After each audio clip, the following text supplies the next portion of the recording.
ای یار من، ای یار من، ای یار من، بشنو ز دل اسرار من. از سوگ یاران دل گرفت، رها نکرد افکار من.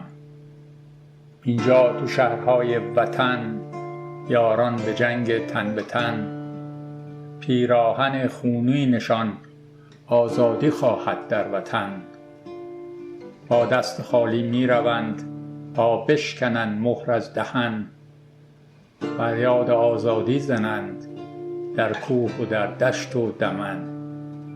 برخیز و یاری ده مرا، افشان کنیم تخم سخن.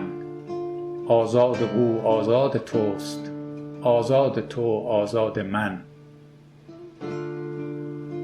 زان روز که کوروش ای دریغ رفت زین دیار بس کهن، روز خوشی به خود ندید این سرزمین پرسنن.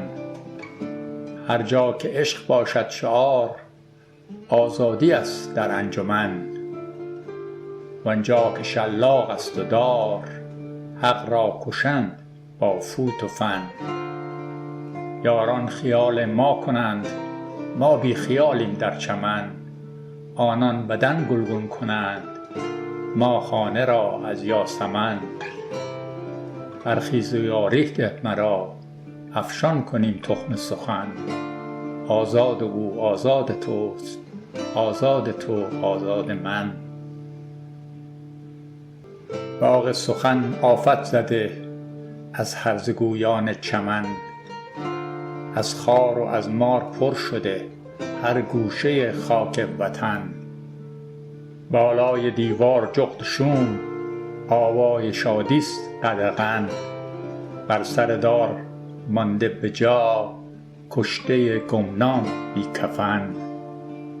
در کار این مشکل بماند هم عقل مرد هم عقل زن. باید که باغ دل زدود زین کهنه آوای زغن. باید به دست باغبان از ریشه کند خار گون. برخیز و یاری ده مرا، افشان کنیم تخم سخن. آزاد او آزاد توست، آزاد تو آزاد من.